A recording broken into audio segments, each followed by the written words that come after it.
Olá! Bem-vindos a esse vídeo no qual eu vou falar sobre passados dos Mugiwaras, mais especificamente sobre 4 passados. Se você curte curiosidades sobre One Piece, então já se inscreve aí para se juntar à nossa tripulação. E também não esquece de ativar as notificações para não perder nenhuma das Big News. Ao longo da história de One Piece, nós vamos conhecendo aos poucos as histórias dos companheiros do Luffy, dos Nakamas do Luffy. É uma história mais marcante que a outra e que muitas vezes enchem os nossos olhos de lágrimas, né? No vídeo de hoje nós vamos relembrar os principais fatos dos passados de 4 desses Nakamas, 4 desses companheiros. Começando então pelo primeiro integrante dessa tripulação que a gente tanto ama, né? O Capitão Monkey D. Luffy. Quando conhecemos um pouco mais sobre o passado de Luffy, nós descobrimos que ele nasceu na Vila Fuchsia, que ele é neto de ninguém menos, ninguém mais do que o marinheiro Monkey D. Garp, e filho também de ninguém menos, ninguém mais do que Monkey D. Dragon, o revolucionário. E a sua mãe ainda é desconhecida, que muitos acreditam que é o Crocodile. Dragon deixou Luffy aos cuidados de seu avô Garp ainda quando pequeno, que por sua vez terceirizou esses cuidados aí a Dandan, que a gente já vai ver um pouquinho mais pra frente. Ainda pequeno, Luffy conhece alguém que se tornaria uma grande referência de vida pra ele, o ruivo Shanks. Quando Luffy tinha ali por volta dos seus 6 anos, os piratas do Ruivo e seu capitão Shanks chegaram à Ilha Fuchsia, estacionaram ali e assim Luffy o conheceu e conheceu a sua tripulação também. Frequentemente, o atirador desse bando, Yasop, falava sobre seu filho, que ele dizia que tinha uma idade muito próxima de Luffy, que coincidentemente, né, depois se torna aí um dos membros da tripulação do Luffy, o Soppo. Depois que Luffy conheceu os piratas, ele ficava ali insistentemente falando com o Ruivo e com os seus companheiros que ele queria se juntar ao bando, que ele queria ir pro mar com eles. Mas o Shanks dizia pra ele que ele era ainda muito fraco e que ele não poderia se juntar ao bando naquele momento por conta disso. E aí, num certo momento, Luffy resolve provar o quanto ele é corajoso e se auto-apunhala embaixo do seu olho pra mostrar ali que ele é forte, né? O que leva ele a ter essa cicatriz que nós conhecemos até hoje embaixo do seu olho.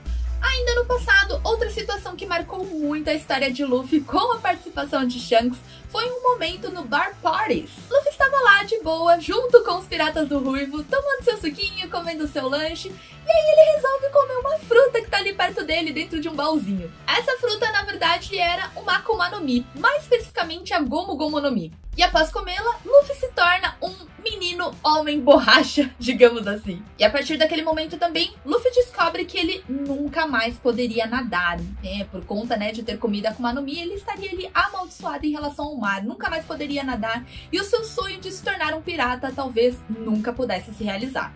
Em um outro momento que ocorre ali também no bar, uma gangue entra e faz uma bagunça imensa só porque eles queriam beber saquê e não tinha mais saquê para eles. Na verdade, todos os piratas do Ruivo tinham tomado todo o saquê que tinha ali disponível. O Shanks ainda tenta ser legal, dá uma garrafa que sobrou ali para eles, que é quebrada por Higuma, que fica enfurecido com a atitude do Shanks. A gangue vai embora e os piratas do Ruivo riem da situação e tudo mais, mas o Luffy não fica nada feliz com o que aconteceu. Depois ele vai atrás da gangue, vai atrás do chefe da gangue, o Higuma, que quebrou lá a garrafa, pra forçar ele a pedir desculpa pro Shanks e para o seu bando. E por conta dos fatos sequenciais aí dessa briga comprada em nome de Shanks, é que nós vemos uma das cenas mais lindas do anime, na minha opinião, que é o momento em que Shanks vai salvar Luffy no mar, tanto de ser afogado, né, quanto de ser devorado por um monstro marítimo e perde um de seus braços. Mais tarde, os piratas do Ruivo se preparam para deixar a Vila Fuchsia e nesse momento o Luffy vai lá e diz que não vai mais insistir para ir junto com eles, que ele decidiu que um dia ele vai zarpar por conta própria e se tornar um pirata. O Shanks novamente ri dele, diz que o Luffy ainda é muito fraco, mas o Luffy afirma pro Shanks que um dia ele vai se tornar o rei dos piratas e vai formar uma tripulação mais forte ainda que a tripulação de Shanks. Em resposta a isto, Shanks deixa então seu chapéu de palha para Luffy e diz que um dia espera que ele devolva esse chapéu para Shanks quando ele se tornar um grande pirata. E esse é um dos momentos que a gente mais espera ver em One Piece, né? Eu, pelo menos, espero muito. Essa história de querer se tornar um pirata é algo que não agrada nem um pouco o Garp, né? Que tem ali um posto super bem reconhecido na marinha. Como seu neto vai se tornar um pirata? Ele então resolve levar Luffy para ficar aos cuidados de Curly Dandan e dos bandidos da montanha. Neste momento, Luffy é apresentado também a outra criança que está aos cuidados de Dandan, Português de Ace. Inicialmente, o Ace foi extremamente frio com o Luffy, ele não queria saber de papo, de amizade com o Luffy não.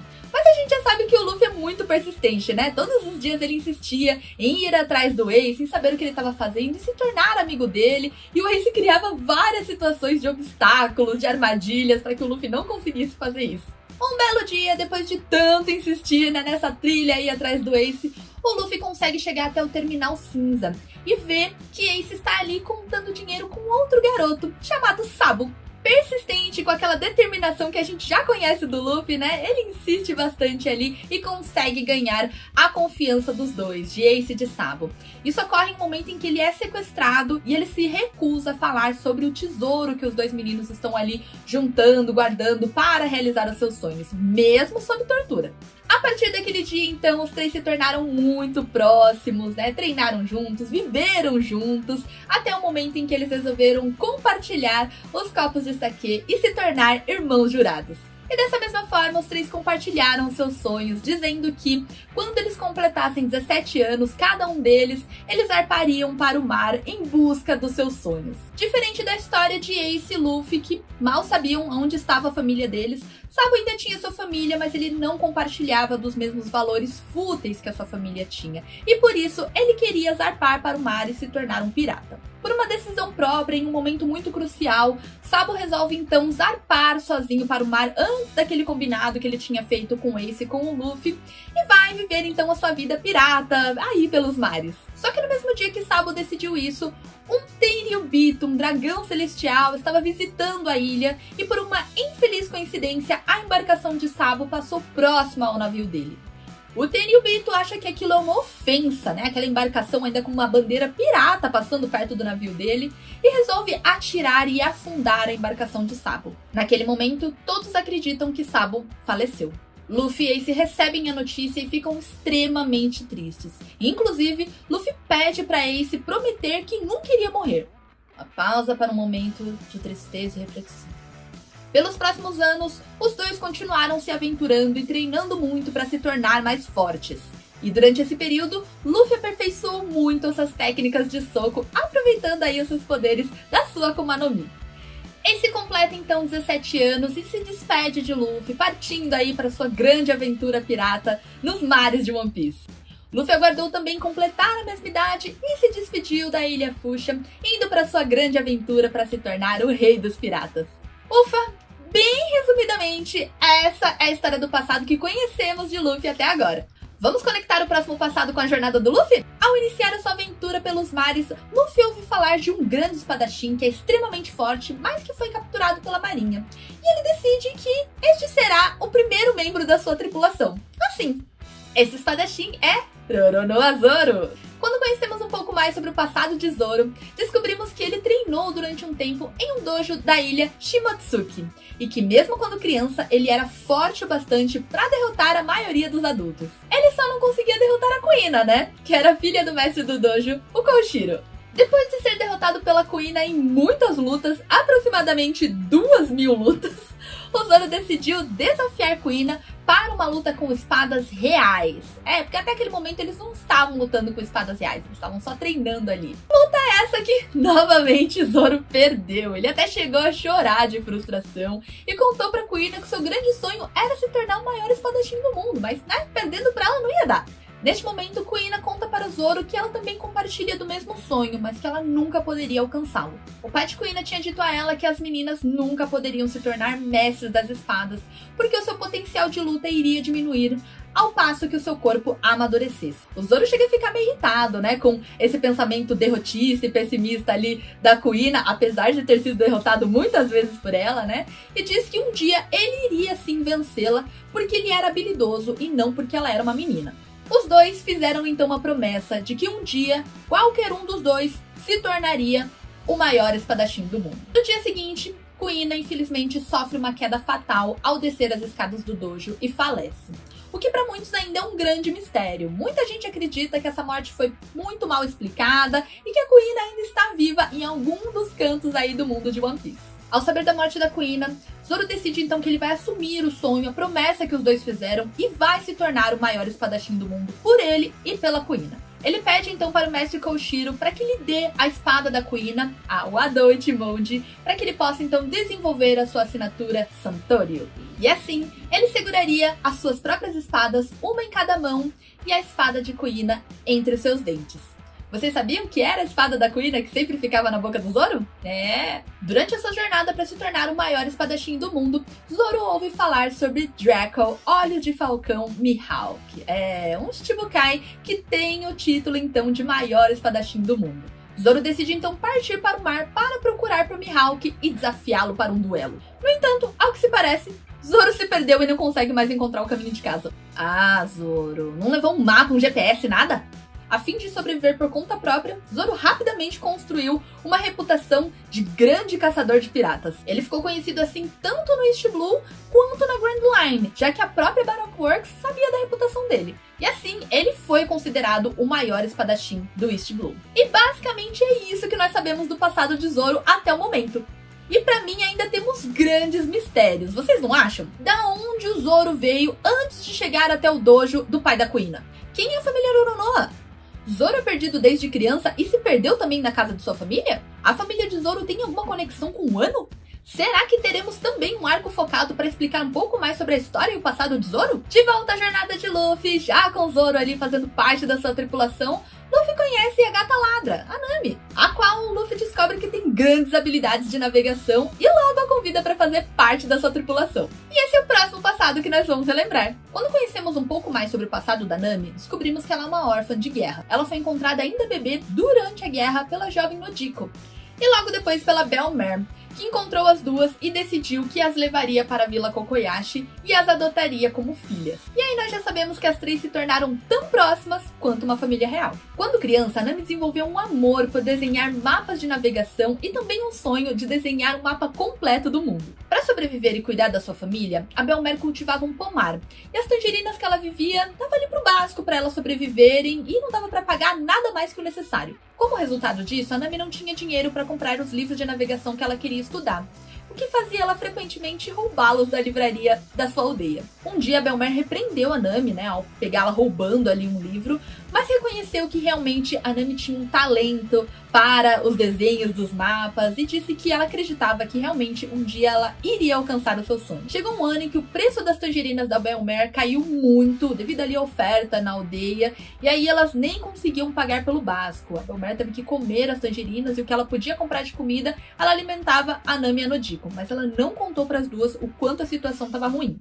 Neste mesmo ano, infelizmente, o tão famoso pirata e tritão Arlong tomou conta ali das vilas da ilha onde viviam Bell-mère, Nodiko e Nami. E aí ele impôs uma taxa de sobrevivência para cada adulto e criança nas vilas. Sim, as pessoas tinham que pagar pelas suas vidas. E aí, como a Bell-mère estava passando por toda aquela situação financeira, ela não podia pagar mais pela sua vida e pela vida das suas filhas.